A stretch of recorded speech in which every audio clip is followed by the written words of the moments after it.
हमने last question कौन सा किया था हमने?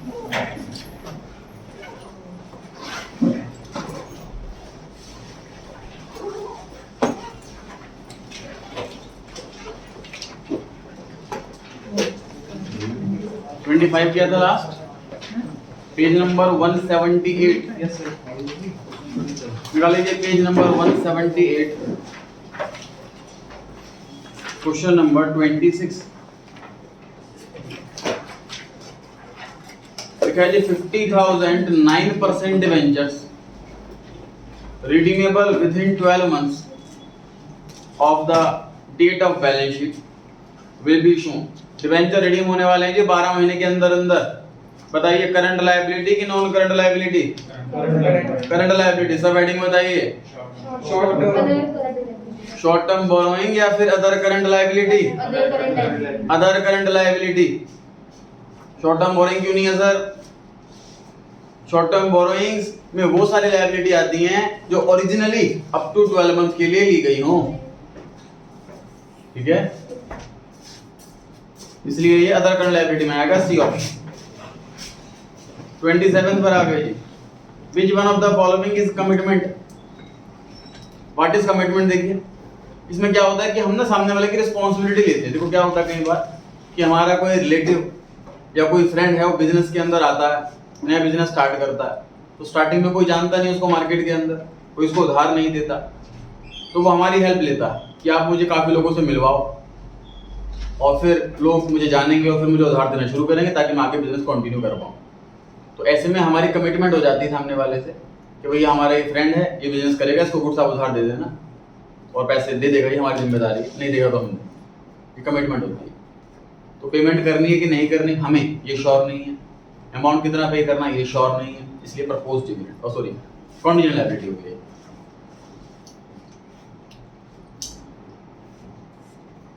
तो नीचे कंटीजेंट लायबिलिटी के ऑप्शन देखिए जी। पहला ऑप्शन है प्रपोज्ड डिविडेंड, दूसरा ऑप्शन है interim dividend. What is interim dividend? Sir हर साल क्या होता है कि जब ईयर कंप्लीट हो जाता है, मैंने बताया था अगस्त सितंबर के आसपास हम अकाउंट्स अपना कंप्लीट करेंगे कंपनी का, तब प्रॉफिट कैलकुलेट करेंगे और प्रॉफिट देखेंगे, कैश कितना है वो देखेंगे, उसके बाद डिविडेंड डिसाइड करेंगे। उस डिविडेंड का नाम हमने क्या रखा था? प्रपोज्ड डिविडेंड, जो कि एजीएम एनुअल जनरल मीटिंग में जाकर के डिसाइड होगा, फाइनलाइज होगा। एजीएम में डिसाइड होने के बाद डिविडेंड डिक्लेयर्ड या फाइनल डिविडेंड कह देते हैं उसको, विद इन 7 डेज वो पे करना होता है। तो इंटरिम डिविडेंड क्या चीज़ है? देखिए सपोज सर नया ईयर शुरू हुआ है अप्रैल से, और साल की शुरुआत में हमें आज अच्छे खासे कॉन्ट्रैक्ट्स मिल गए हैं, अच्छी खासी सेल हो गई है, और हमें क्लियरली दिख रहा है कि जब साल का एंड आएगा और कैलकुलेट करने बैठेंगे तो प्रॉफिट अच्छा खासा दिखेगा, तो हम साल के बीच में भी डिविडेंड बांट सकते हैं। इसी को बोलते हैं इंटरिम डिविडेंड। ये कितनी भी बार बांटा जा सकता है, साल में 15 बार बांटो, साल में 1 बार बांटो, ना बांटो। इंटरिम डिविडेंड डायरेक्टर्स की इच्छा होती है। तो समझ लीजिए हमने साल के एंड में ड्रॉइंग्स ना करके साल के बीच में ड्रॉइंग्स कर ली, डायरेक्टर पर डिपेंड है। अब इसमें एजीएम का चक्कर नहीं होता, डायरेक्टर सीधा डिक्लेयर करता है और सीधा पे कर देता है, इसमें डिसाइड करने वाला कॉन्सेप्ट नहीं होता। साल के बीच में डिविडेंड दिया जाए वो इंटरिम डिविडेंड होता है। तीसरा है जी अनक्लेम डिविडेंड। अनक्लेम डिविडेंड क्या चीज़ है जी? बताइए। दूसरा नाम हमने डिविडेंड पे कर, लेकिन शेयरहोल्डर खुद ही नहीं आया पहले डिविडेंड लेने के लिए, तो उसका भी डिविडेंड हमारे पास बचा हुआ रखा हुआ, कभी भी आके ले जा सकता। D option dividend arrears on cumulative preference shares. Preference share को डिविडेंड इस साल नहीं मिल पाया तो नेक्स्ट ईयर मिलेगा, पिछले साल का भी। ठीक बात है। तो इन चारों ऑप्शंस को बढ़ करके क्या लग रहा है कि कमिटमेंट वाली बात कौन सी, जो कि पक्का देना ही देना? लास्ट वाला ऑप्शन जी डी, जैसे प्रॉफिट होगा वो देंगे हम, इसलिए कमिटमेंट वर्ड उसके लिए इस्तेमाल किया जा रहा है। 28 पर आ गए जी। सर एक बार कमिटमेंट दोबारा सुनिए। कमिटमेंट का मतलब जैसे जनरली बोलते कमिटमेंट करता हूं मैं कि मैं काम करूंगा, तो वो वाली कमिटमेंट जनरल टर्म यूज करेंगे। Interim dividend. हां जी, इंटरिम डिविडेंड। इंक्रीमेंट तो मतलब प्रॉफिट होगा तो देंगे, वरना नहीं देंगे, है ना, ऑप्शनल होता है, कई साल तक ना मिले, साल में 20 बार मिल जाए, कमिटमेंट नहीं हुआ मतलब। 28 में लिखा हुआ है जी कि इनमें से कौन सी आइटम करंट असेट के अंदर आएगा? बताइए फटाफट। C option. अच्छा जी, ये तो आंसर कंप्लीट हो गया इसका, लेकिन मुझे बाकी 3 ऑप्शन का भी हेड और सब हेड चाहिए। पहले वाले ऑप्शन का बताइए, trade investment. Non current heading बताइए, नॉन करंट एसेट एसेट लिख सकते हैं साथ साथ आप। ऑप्शन में जो वहां पर ट्रेड इन्वेस्टमेंट के साथ में लिख सकते हैं आप साथ साथ, ध्यान रहेगा, रिवीजन हो जाएगा इससे आपका। ट्रेड इन्वेस्टमेंट की हेडिंग नॉन करंट एसेट। हाँ जी पेन चाहिए। नॉन करंट एसेट हमारी हेडिंग और सब हेडिंग नॉन करंट इन्वेस्टमेंट। पहले वाला ऑप्शन जो है ट्रेड इन्वेस्टमेंट, उसकी heading non current asset, sub heading non current investment. Option number B है अंडरराइटिंग कमीशन। बताइए फटाफट से।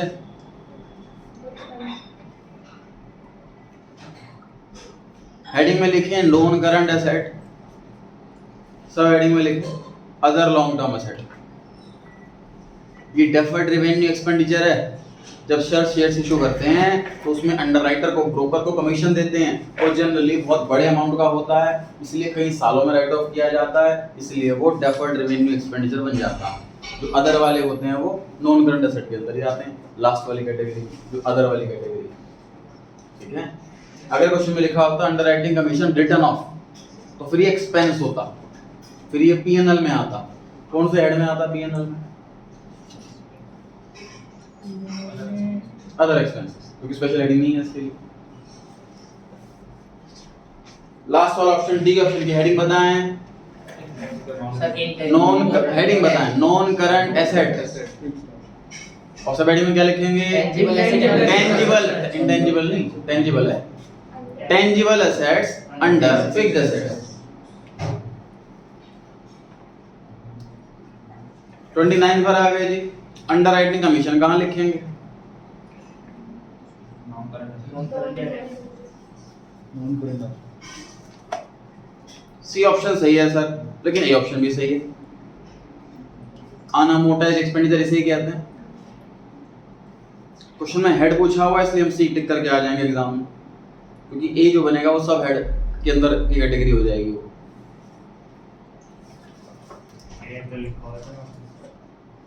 29 में ठीक कर लें, उसको सी कर लें, क्योंकि अनअमोर्टाइज्ड एक्सपेंडिचर तो हेडिंग होती ही नहीं।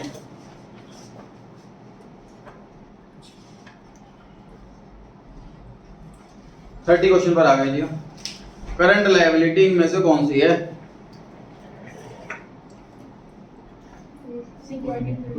कोई भी नहीं है सर। जो ऑप्शन है एसपीआर, उसकी हेडिंग क्या है? शेयर होल्डर्स फंड्स, ये इसकी हेडिंग है। शेयर कैपिटल हेडिंग नहीं है, शेयर होल्डर्स फंड्स हेडिंग है।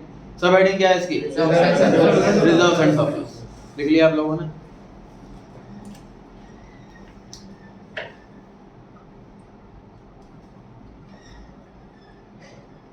बी ऑप्शन डिवेंचर, हेडिंग बताएं नॉन करंट लायबिलिटी, सब हेडिंग बताएं लॉन्ग टर्म बोरो। सी ऑप्शन हेडिंग बताएं non current asset, sub heading बताएं tangible assets under fixed assets. जितनी बार लिखो कितनी बार याद हो। 31 पर आ गए जी हम। एसपीआर किधर लिखें?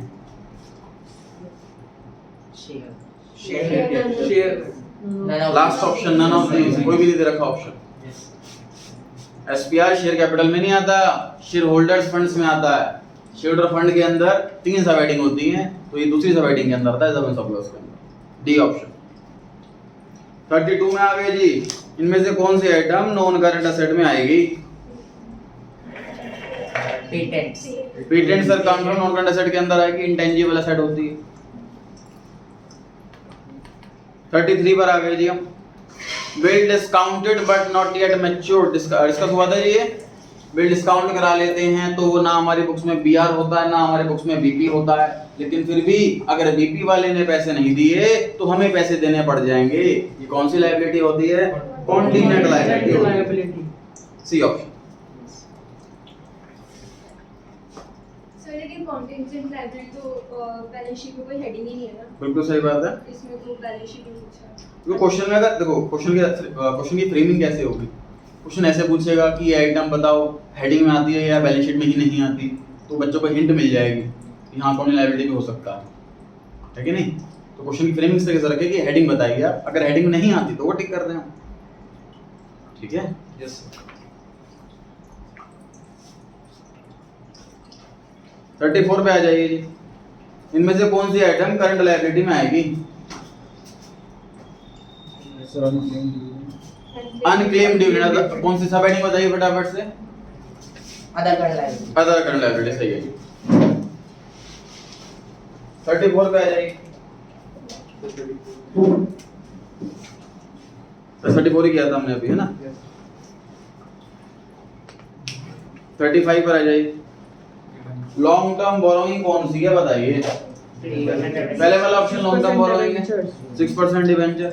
ये लॉन्ग टर्म बोरोइंग हेडिंग होती है कि सब हेडिंग होती है? सब हेडिंग होती है। हेडिंग क्या होती है इसकी? नॉन करंट लायबिलिटीज की हेडिंग। जरा सी ऑप्शन में बताइए जो ट्रेड पेबल लिखा हुआ है, ट्रेड पेबल खुद हेडिंग है कि सब हेडिंग है? सब हेडिंग। इसकी हेडिंग क्या है? करंट लायबिलिटीज की हेडिंग। इसके अंदर कितनी आइटम आती है? 2 आइटम आती हैं बस। कौन कौन सी? बिल्स पेबल और बिल्स रिसीवेबल। तो एसेट होती है। हाँ जी, क्रेडिटर्स। ट्रेड पेबल के अंदर केवल 2 ही आइटम आती हैं, क्रेडिटर्स और बिल्स पेबल, ठीक है। 36 पर आ गए जी हम। एक कंपनी में 5 लाख शेयर हैं, 10 रुपए फेस वैल्यू है और अभी तक सिर्फ 8 रुपए मंगाए हैं। All the share holders have duly paid the called up amount. जितना पैसा मंगा लिया वो पूरा पैसा आ गया, एक भी रुपया कॉल्स इन एरियर नहीं। तो बताइए शेयर कैपिटल के अंदर option A subscribe and fully paid up, option B subscribe but not fully paid up. A और बी में से कहां लिखें? सी ऑप्शन क्या था जहां आपको अच्छा लगे? नॉट फुल्ली पेड अप आएगा, जबकि सारे पैसे मंगा लिया और आ गए। अभी 2 रुपए बैलेंस है ना। कंडीशन 2 होती हैं फुल्ली पेड अप में आने के लिए। 2 कंडीशन होती हैं। पहली कंडीशन फेस वैल्यू के बराबर पैसा मंगा लिया, ये कंडीशन पूरी नहीं हो रही, इसलिए फुल्ली पेड अप में नहीं आ रहा, ठीक है। 37 में आ गए जी। इतना लंबा क्वेश्चन है। तो कंपनी ने इशू करे 2 लाख शेयर, 10 रुपए फेस वैल्यू है। It has called the entire nominal value. 10 का 10 रुपए मंगा लिया, मतलब एक कंडीशन पूरी हो गई एंड फुल्ली पेड अप में आने के लिए।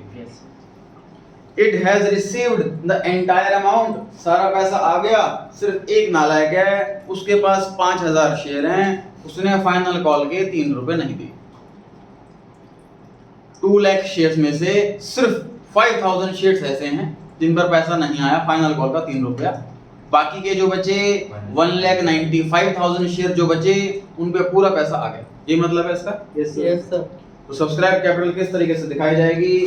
ऑप्शन ए कहता है सब्सक्राइब एंड फुल्ली पेड में लिखेंगे 2 लाख इक्विटी शेयर, 10 रुपए का एक, माइनस कॉल सिनेरियर 15,000, आउटर कॉलम में 1985।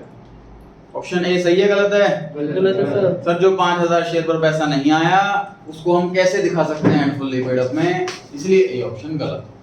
B option subscribe but not fully paid up में 2 लाख शेयर, 10 रुपए का एक और माइनस कॉल सिनेरियर। बताइए सही है गलत है? गलत है। ये भी गलत है क्योंकि जो 1,95,000 शेयर्स हैं उन पे तो पूरा पैसा आया है, उन्हें हम कैसे लिख सकते हैं नॉट फुल्ली पेड अप में?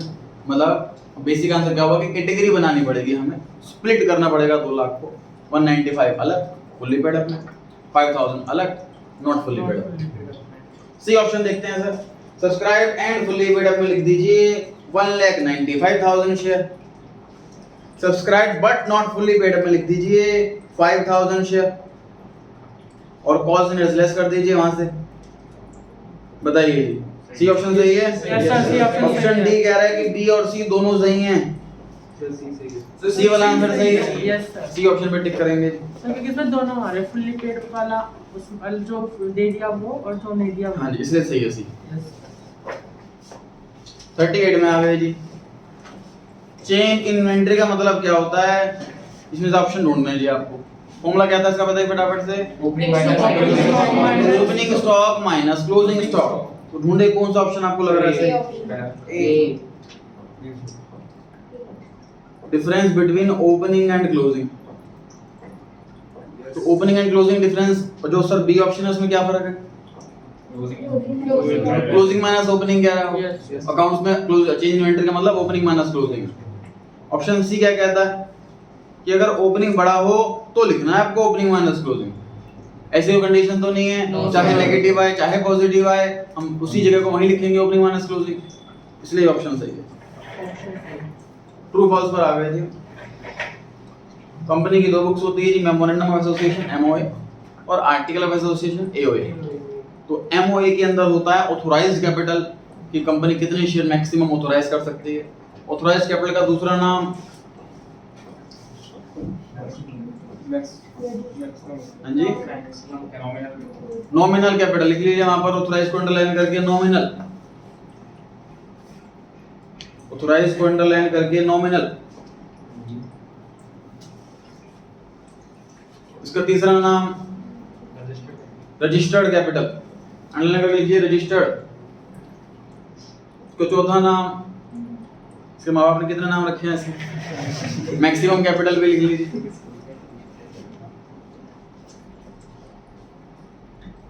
ऑथोराइज्ड, नॉमिनल, रजिस्टर्ड, मैक्सिमम, ठीक है चारों इसी के नाम। तो ट्रू हो गया जी, एमओएम लिखा होता है।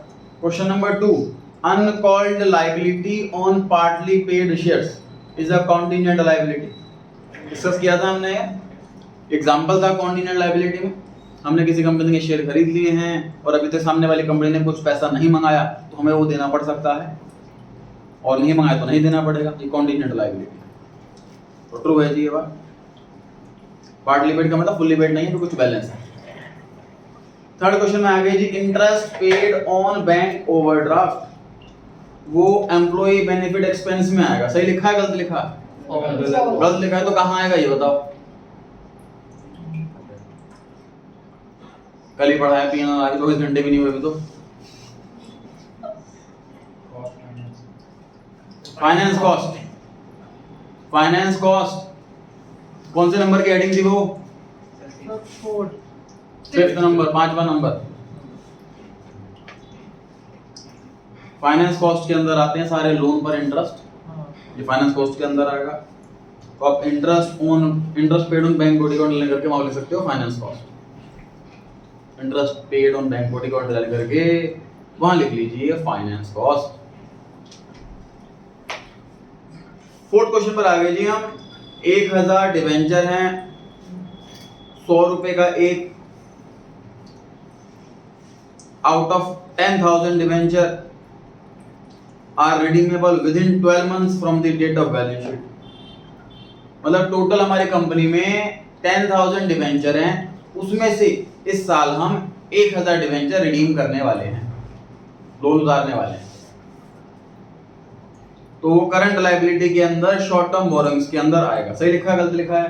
गलत लिखा है तो सही बताओ उसको, सही क्या है? अदर करंट लायबिलिटी में आना चाहिए। तो शॉर्ट टर्म बोरोइंग की जगह अगर अदर करंट लायबिलिटी होता तो आप क्या कर सकते हो, शॉर्ट टर्म बोरोइंग को अंडरलाइन करके वहां लिख लीजिए अदर करंट लायबिलिटी और फिर ये ट्रू हो जाता। ठीक है? Yes sir.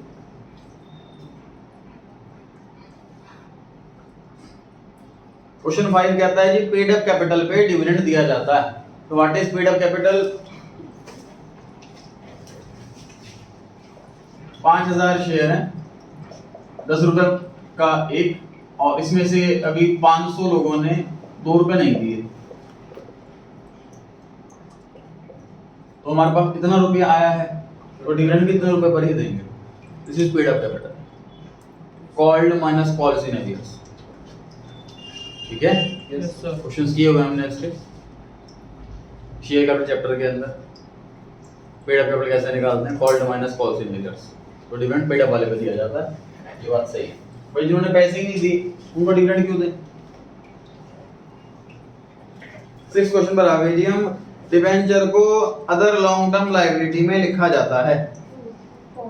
फॉल्स है जी। तो क्या लिखना चाहिए अदर करंट लायबिलिटी की जगह? Long term borrowing. अंडरलाइन करके लिख ले वहां पर लॉन्ग टर्म, आपको ट्रू आंसर भी याद रहना चाहिए ना कि ये तो गलत है लेकिन सही क्या है। लॉन्ग टर्म बोरोइंग अगर लिखा होता तो आंसर सही होता। 7th में लिखा है जी share application money pending allotment is shown as a line item, मतलब एक सेपरेट आइटम उसको दिखाया जाता है, तो ये बात ट्रू है जी। हमने सेकंड हेडिंग किसी चीज की बना रखी है, अंडरलाइन कर लीजिए यहाँ पे लाइन आइटम और लिख लीजिए ब्रैकेट में सेपरेट हेडिंग। लाइन आइटम से ये मतलब है एक सेपरेट हेडिंग बनाई गई है इसकी, तो ये बात सही है। लूज टूल्स स्टोर स्पेयर्स, ये इन्वेंटरी में दिखाते हैं, सही है। इसका थोड़ा सा इन्वेंटरी टॉपिक के अंदर 9th क्वेश्चन कहता है बीआर को ट्रेड रिसीवेबल में लिख दो, सही कह रहे हैं। क्या क्या आता है ट्रेड रिसीवेबल में? डेटर्स आते हैं और बिल्स रिसीवेबल आते हैं और माइनस प्रोविजन फॉर डाउटफुल, 3 चीज आती है।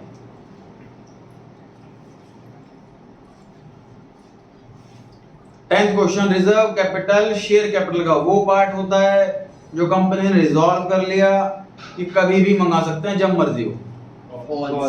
गलत है। कब मंगा सकते हैं?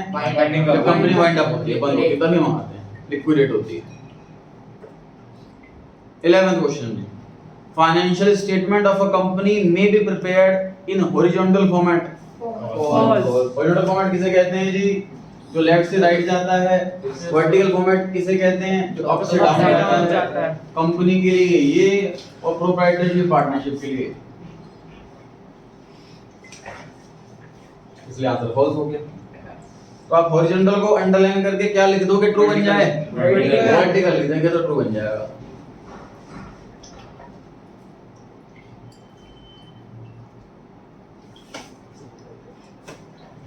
देखिए जी बोर्ड पर तो फाइनल अकाउंट चैप्टर जो 11th क्लास में पढ़ा था उसमें छोटा सा टॉपिक था क्योंकि खास इंपॉर्टेंट नहीं है, वैसे कुछ टीचर्स पढ़ाते भी नहीं। क्या होता है ध्यान से देखिए।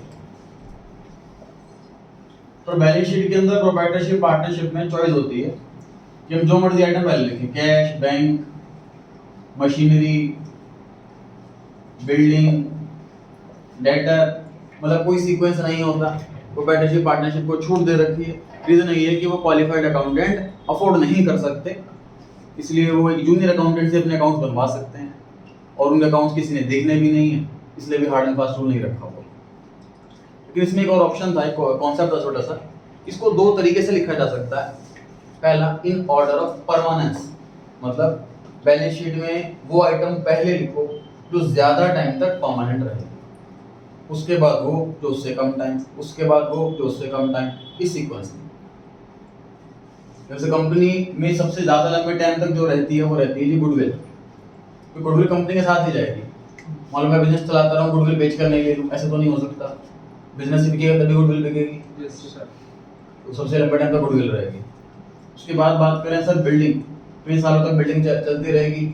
बिल्डिंग में इतनी जल्दी खराबी नहीं आती, रिपेयरिंग हो जाती है, फ्लो डाल सकते हैं उसके ऊपर, ठीक बात है।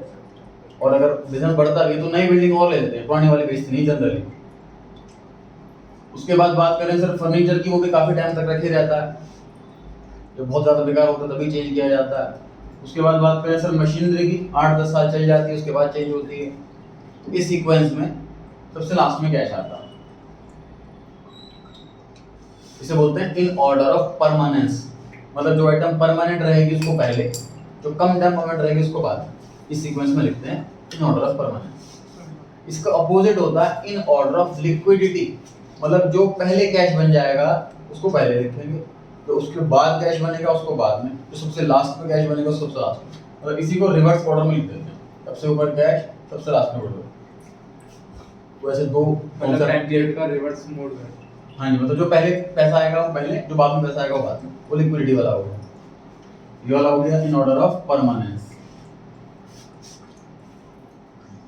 और इसका opposite in order of liquidity. तो दोनों ही फॉर्मेट थे, दोनों ही फॉर्मेट सही थे। तो इसका कॉन्सेप्ट जो है वो बस कॉन्सेप्ट बनाया हुआ है 11th क्लास के अंदर। प्रोप्राइटरशिप पार्टनरशिप वालों को बोला हुआ कि आपकी चॉइस है कि आप ऐसा भी कर सकते हो, ये भी अकाउंट बनाने का तरीका, लेकिन प्रैक्टिकली फॉलो नहीं होता, इसलिए एग्जाम में क्वेश्चन भी इसके नहीं आते। प्रैक्टिकली अगेन क्यों फॉलो नहीं होता? क्योंकि जरूरी नहीं है, उनको नीड ही नहीं कि कोई फॉर्मेट बनाया जाए। इसी पे क्वेश्चन है जी क्वेश्चन नंबर 12 जो है एसेट्स एंड लायबिलिटीज को लिक्विडिटी की फॉर्म में मार्शल किया जाता है, इस फॉर्म में लिखा जाता है, तो गलत है जी ये बात। Yes. अब नोटिस करें कि जो बैलेंस शीट कंपनी की है वो परमानेंस की फॉर्म में है। Yes. एसेट साइड में नॉन करंट एसेट पहले, लॉन्ग टर्म वाली, शॉर्ट टर्म वाली बाद में। लायबिलिटी साइड में सबसे पहले शेयर सबसे लंबे टाइम तक रहेंगे, वो कंपनी बंद होने पर ही जाएंगे। उसके बाद लॉन्ग टर्म वाली लायबिलिटी 5-10 साल वाली, उसके बाद करंट लायबिलिटी 1 साल वाली, 6 महीने वाली, 2 महीने वाली। ठीक, तो कंपनी की जो बैलेंस शीट है वो परमानेंस वाली फॉर्म में फॉर्मेट कर रखी है, लिक्विडिटी के फॉर्मेट में नहीं। फिल इन द ब्लैंक्स पर आ गए जी। पहले क्वेश्चन बड़े दिमाग लगाना है जी आपको। अकाउंट्स के हिसाब से इनकम ज्यादा आ रही है और इनकम टैक्स वालों के हिसाब से इनकम कम आ रही है। सिचुएशन ये दे रखी है, बताइए टैक्स ज्यादा जाएगा कि कम जाएगा? कम जाएगा। टैक्स कम जाएगा, क्योंकि इनकम टैक्स वालों के हिसाब से इनकम कम आ रही है, तो टैक्स कम जाएगा। टैक्स आज कम जा रहा है लेकिन फ्यूचर में टैक्स ज्यादा जाएगा, क्योंकि हमने देखा था सर कोई भी कॉन्सेप्ट हो आज अगर इधर लिखा हुआ ज्यादा तो नेक्स्ट में ज्यादा हो जाएगा। तो आज हमने टैक्स कम दिया है, फ्यूचर में टैक्स ज्यादा देंगे। ये हमारे लिए अभी लायबिलिटी हुई कि एसेट हुई? लायबिलिटी हुई। तो क्या नाम हो गया जी इसका? Deferred tax liability. इसका नाम हो गया डेफर्ड टैक्स लायबिलिटी। आंसर सारे दे रखे, नोट कर लीजिए। इसका अपोजिट होता है सर कि टैक्स वाली इनकम ज्यादा बैठ रही होती, तो टैक्स ज्यादा पे कर दिया हमने आज ही, फ्यूचर में टैक्स कम पे करेंगे। एक तरह से प्रीपेड एक्सपेंस हो गया, तो उसका नाम डेफर्ड टैक्स एसेट। ध्यान रहेगा? Yes sir. सेकंड क्वेश्चन पर आ गए जी। बैलेंस शीट में एसपीआर कहां लिखोगे? शेयर होल्डर्स फंड्स के अंदर रिजर्व एंड सरप्लस। अब क्वेश्चन में सर ऐसे तो बताया नहीं है कि हेडिंग मांगी कि सब हेडिंग मांगी, अब दोनों लिखाना ऐसे fill in the blank. Is shown under reserve and surplus under shareholders fund, दोनों लिखा है ना। कोई एमसीक्यू वाला होगा तो टिक लगा देंगे, इन द ब्लैंक्स लो, अपनी चॉइस है, तो कंप्लीट आंसर लिख करके। थर्ड क्वेश्चन में कहता है कि ट्रेड पेबल को कहां दिखाओगे? बताइए, अभी तो खुद ही सब हेडिंग है तो हेडिंग ही बतानी है, तो हेडिंग बताइए। Current liability. ये क्या लिखा है बीच में? अनलेस एग्रीड अदरवाइज, इसका क्या मतलब है?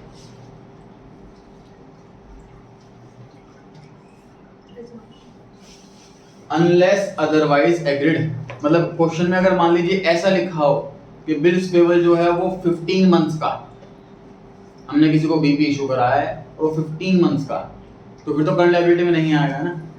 लेकिन हमारी जनरली प्रिजम्पशन क्या रहती है कि वो बिलो 12 मंथ्स का, 4, 6 महीने, 8 महीने का होता है। तो जब तक कुछ स्पेशली ना कहा गया, अनलेस अदरवाइज एग्रीड का मतलब ये जब तक कि कुछ और एग्री ना हुआ हो, अदरवाइज कुछ और इसके अलावा कुछ और एग्री ना हुआ हो, तब तक मतलब जनरल केस लेके चलना है, ऐसा मान लें तो करंट लायबिलिटी कहते हैं। सर 15 महीने का है तो कहाँ आएगा? बताइए। नॉन करंट लायबिलिटी की तो क्लियर है, सब हेडिंग बताइए। Other long term liability, long term borrowings हम, लोन लेते हैं, ठीक है? Yes sir. ले लो कई बार। Yes, sir. प्रीपेड एक्सपेंस कहाँ दिखाने का मन है आपका? Current Current asset. Current asset के अंदर कहाँ? Other current other current assets. Asset. Again blank है, दोनों चीज दिखाएंगे। क्वेश्चन नंबर 5, कौन से फॉर्मेट में बनाते हैं अपने अकाउंट्स हम कंपनी में? वर्टिकल फॉर्मेट में बनाते हैं। एसेट और लायबिलिटी को कौन से फॉर्मेट में मार्शल किया जाता है? परमानेंस। डिस्कस किया था हमने। कंपनी में परमानेंस होता है, कोऑपरेटिव पार्टनरशिप में ऑप्शन होता है। 7th question, share on which the company has called total nominal value and has also received it, तो कहाँ दिखाएंगे इसको? Subscribed and fully paid up में। तो subscribed and fully paid up में आएगा। मिनिमम सब्सक्रिप्शन जो प्रिस्क्राइब कर रखा है वो कितना है? 90%। Chapter number 9 issue of shares में पढ़ा था हमने। Shares on which the company has called the total nominal value but has not received the final call of 2 rupees on 500 shares, पैसा मंगा लिया बट मिला नहीं पूरा, तो बताइए कौन सी हेडिंग में आएगा? Subscribe but not fully paid. 10th question में लिखा हुआ है कंपनी ने डिसाइड कर लिया है कि हम 2 रुपए तभी मंगाएंगे जब कंपनी बंद होगी, तो 2 रुपए कौन सी लायबिलिटी, कौन सी कैपिटल? Reserve capital. करेक्ट है। सेकंड चैप्टर पर आते हैं।